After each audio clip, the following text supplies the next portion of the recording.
Sanibonani ninjani, siyathemba ukuthi niyaphila. Please make sure you subscribe. Don't just subscribing, but please make sure that you leave a comment and then you engage. Today we are speaking about indodana ka baba uJacob Zuma endala nekuyona nje impela Nkosi yami esaphila lapho sikhuluma ngoEdward Zuma. Singaqinisekisa ukuthi uEdward Zuma usejoinile iqembu lababo wakhe leMK, wahamba ke wayilaxaza iANC. uEdward ke uhlala eKZN empangeni and ube khona lapha eqenjeni leANC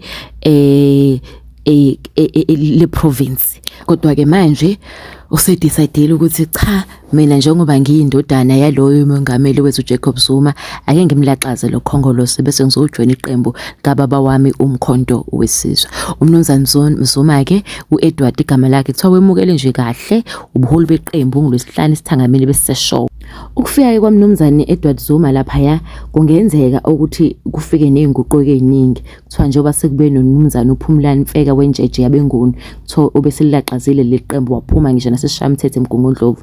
Kuthiwa ke uMfeka naye noZuma bangamathe nolimi. Kuthiwa ke kungenzeka ukuthi phakathi kwabo kube khona ozoqokelwa eqenjini ukuba abe unobhala jikelele okwesikhundla esiphethe uMnumzane Floyd Shivambu.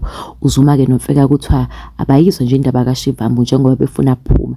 Umthombo futhi uphinde usivezele ukuthi uZuma yena ubekhala ngokuthi uShivambu akafanele ukuba ngonobhala ojikelele weMK, futhi ucasulwa na ukuthi nawubuya kwakhe eMalawi yohlangana nomfundisi uMgulukudi lo Shepherd Bushiri okwaziwa ukuthi uhamba leSouth Africa eqile nikezwe ibhele kodwa ngaphinde wabuya ke.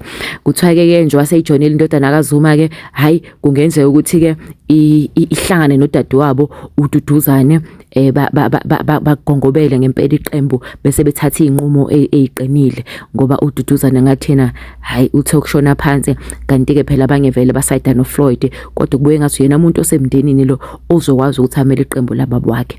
Hayike sithi ke welcome Mnumzane Edward Zuma eqenjini likababa. Kusemkhumbula ke bali ukuthi Edward wakwakhuluma kabuhlungu lapha yana Nkosi yami lolu baba wakhe ethi nje ngeke emile bandla Nkosi yami ngaphandle kathi uZuma ezoboshwa enkandla imile indodana yakhe imile lapha ngaphandle ithi ubaba wami akayindawo baba wami akayindawo. Sajabula ukuthi njengamanje kusephinde setholeke isikhundla ke la kwiMK. Ungenzeka ukuthi uzofika nezinguquko ngempela ezenza eziserious.